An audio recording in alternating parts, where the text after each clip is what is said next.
اتنی بڑی آزمائش نہیں ہے.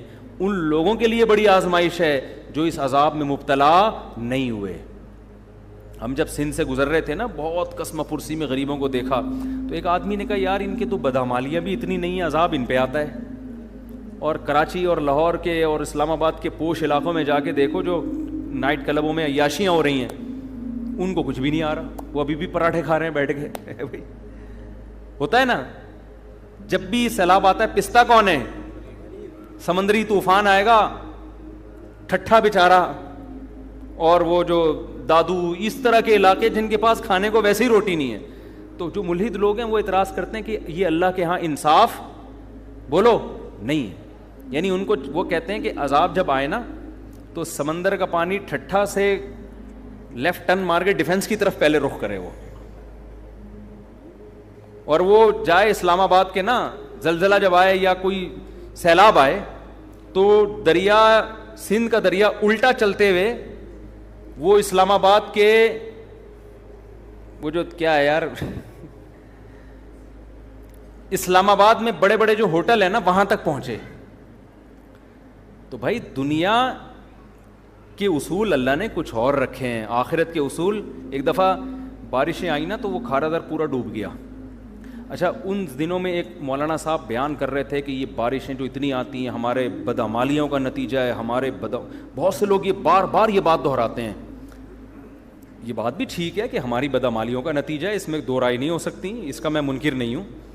لیکن اس بات کو اتنا زیادہ بار بار بیان کرنا جس سے انسان سمجھے کہ پتہ نہیں سندھ والوں نے کیا کیا ہے جو برباد ہو گئے, ایک حد تک تو یہ ٹھیک ہے تاکہ لوگوں کو موٹیویشن ملے. اس زمانے میں نے ایک بیان کیا تھا کہ زلزلے کیوں آتے ہیں, آڈیو بیان تھا میرا وہ, اس وقت میں ویڈیو نہیں بناتا تھا. اس میں یہ سمجھانے کی کوشش کی تھی کہ بھائی ضروری نہیں کہ زلزلے میں جو قوم زیادہ تباہ ہوئی ہے وہ بری ہو اور جو بچ گئے وہ اچھے ہوں. عین ممکن ہے جو بچے ہوں وہ کمبخت ہوں اور جو مرے ہوں وہ تہجد پڑھتے ہوئے دنیا سے گئے ہوں. کیونکہ اللہ تعالیٰ نے دنیا کو دار الاسباب بنایا ہے. یہاں جب بھی کوئی عذاب آتا ہے نا, جب بھی کوئی عذاب آتا ہے تو وہ اسباب کے تحت آتا ہے. اب دیکھو بارش جب آئے گی, طوفانی بارش ہوگی, تو وہ اوپر کی طرف پانی جائے گا یا نیچے کی طرف آئے گا؟ اب اوپر نائٹ کلب ہے, عیاشی چل رہی ہے, شرابیں چل رہی ہیں, نیچے نشیبی علاقے میں تہجد پڑھ رہے ہیں سارے, تو پانی یہ تھوڑی کہ تہجد والوں کو دیکھ کے ٹن مارا اس نے بھائی وہ کہاں کو الٹا چلنا شروع ہو گیا.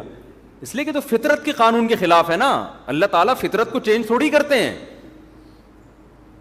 تو اس بحث میں پڑے بغیر کہ کون تباہ ہو رہا ہے کون بچ رہا ہے, ہمیں شریعت نے حکم یہ دیا ہے کہ ہم پہلے سے اس کا انتظام کریں کہ کوئی قدرتی آفت آئی تو اس سے کون سا علاقہ زیادہ متاثر ہوگا. ہمیں شریعت نے حکم دیا ہے اسباب اختیار کرنے کا.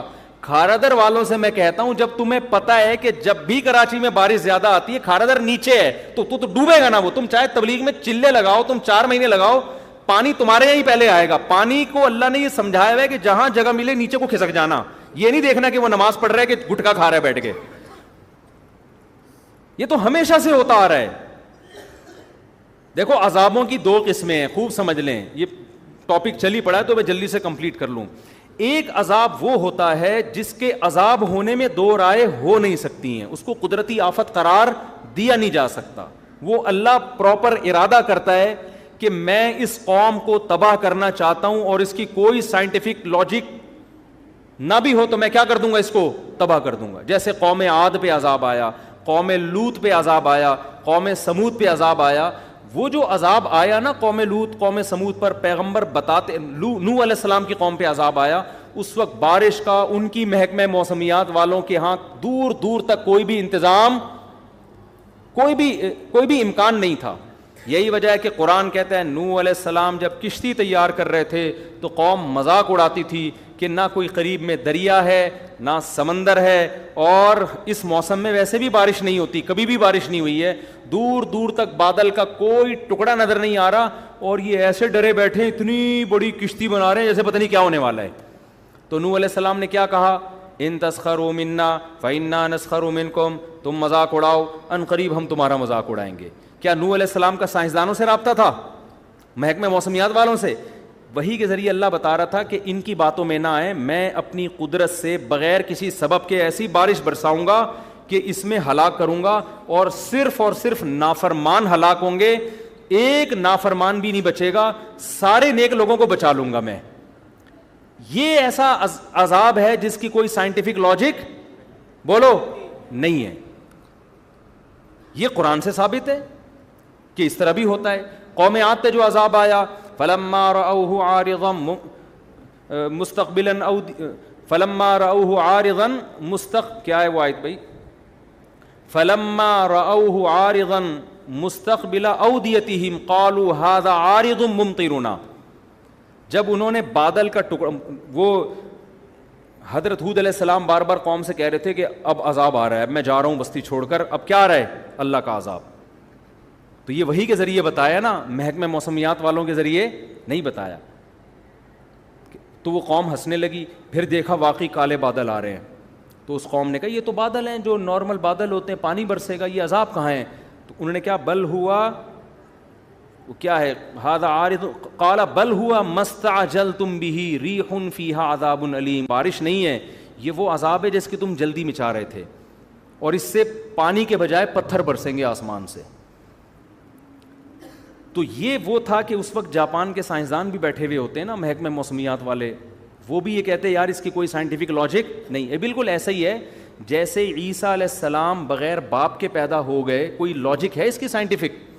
یہ اللہ اپنی قدرت دکھاتا ہے, کوئی سبب موجود نہیں ہے مگر اس نے حضرت عیسیٰ کو بغیر باپ کے حضرت مریم کے بطن سے پیدا کیا.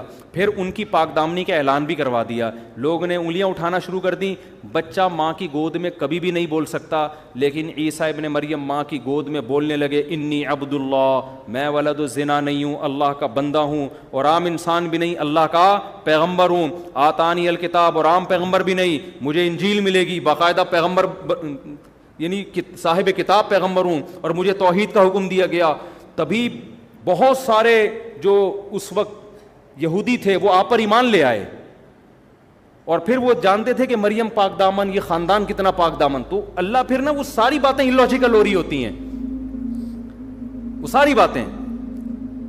تو قوم سمود پہ جو عذاب آیا, قوم عاد پہ جو عذاب آیا, لوط علیہ السلام کی قوم پہ عذاب آیا کہ تھوڑے سے لوگوں کو اللہ نے نکالا اور پوری قوم کو الٹا کر کے تباہ کر دیا, اور پتھروں کی بارش بھی برسائی آسمان سے. تو اس طرح کے عذاب اب بھی آ سکتے ہیں, لیکن جب اس طرح کے عذاب آتے ہیں تو اس میں میجورٹی نافرمانوں کی ہلاک ہوتی ہے. جیسے یہاں جو ہلاک ہوئی نا, سارے نافرمان ہلاک ہوئے اور سارے نیک لوگوں کو اللہ نے بچا لیا. کچھ عذاب ایسے ہوتے ہیں جن کے بارے میں ہمارے لیے یہ دعویٰ کرنا کہ یہ واقعی عذاب ہے یا آزمائش ہے, یہ ہمارے لیے ممکن نہیں ہے. سمجھ میں آ رہی ہے بات؟